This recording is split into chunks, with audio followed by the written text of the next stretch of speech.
Ya, Assalamualaikum warahmatullahi wabarakatuh. Jadi minggu ini kita belajar tentang penulisan pesan-pesan bad news. Materi yang akan kita pelajari yaitu ada strategi organisasi bad news, komunikasi informasi dan jawaban negatif, penyampaian bad news ke pelanggan, dan bad news tentang orang.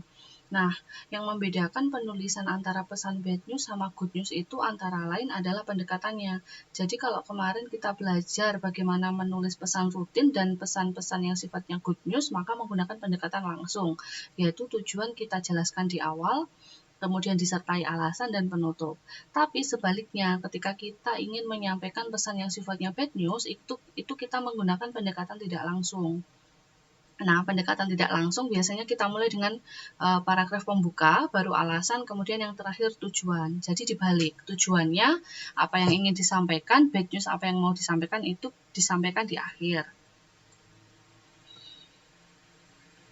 Selanjutnya ada pendekatan organisasional dalam menciptakan pesan-pesan bad news. Yang pertama ada audience center tone, yang kedua ada memilih pendekatan organisasional. Nah, kalau audience center tone itu kita fokus pada bagaimana ekspresi dari audiens.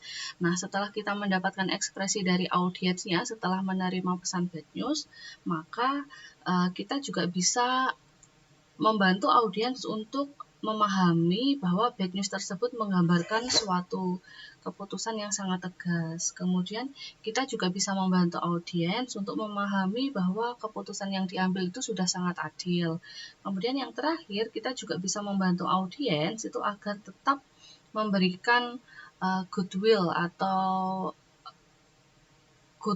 pesan-pesan yang baik bagi perusahaan. Jadi intinya untuk menciptakan audience center tone itu kita meyakinkan audiens bahwa memang keputusan yang diambil itu adalah benar-benar yang terbaik gitu. Nah, yang kedua ada perencanaan langsung dan perencanaan tidak langsung.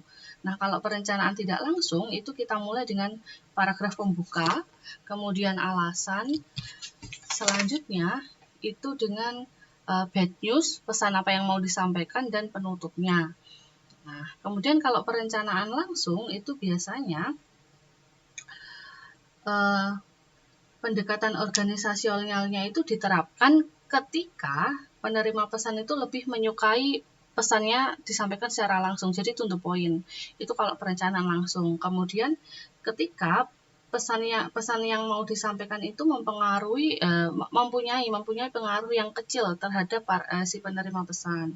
Kemudian yang ketiga yaitu pesan yang disampaikan itu adalah bentuk empati. Jadi dalam memilih pendekatan organisasional itu ada tak langsung dan perencanaan langsung. Perencanaan langsung hanya jika digunakan ketika si penerima pesan suka langsung to the point.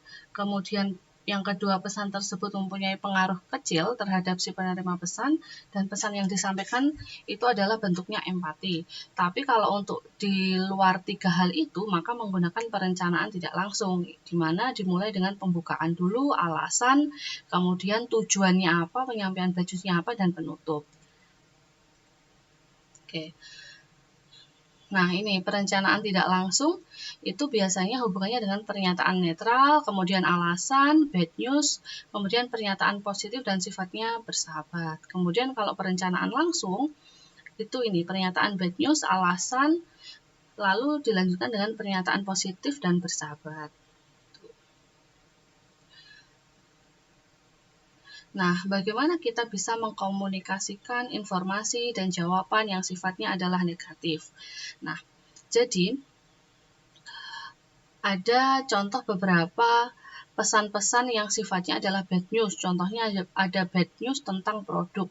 Jadi bad news tentang produk itu tidak selalu produknya cacat, tapi juga produk yang kadaluarsa, produk yang palsu, dan lain-lain itu juga bad news. Kemudian ada penolakan kerjasama bisnis. Kemudian ada penolakan undangan. Jadi ini pesan-pesan yang sifatnya adalah bad news. Gitu. Kemudian ada bad news tentang pesanan, ada bad news tentang penolakan klaim, ada bad news tentang penggantian produk, dan ada bad news tentang memenuhi pesanan. Gitu. Nah, bad news tentang orang itu contohnya ada penolakan menulis surat rekomendasi, penolakan lamaran kerja, surat penolakan kredit. Jadi yang sifatnya menolak itu adalah pesan-pesan bad news. Sekali lagi, pesan bad news dan good news yang kita bahas adalah pesan-pesan yang sifatnya adalah tertulis.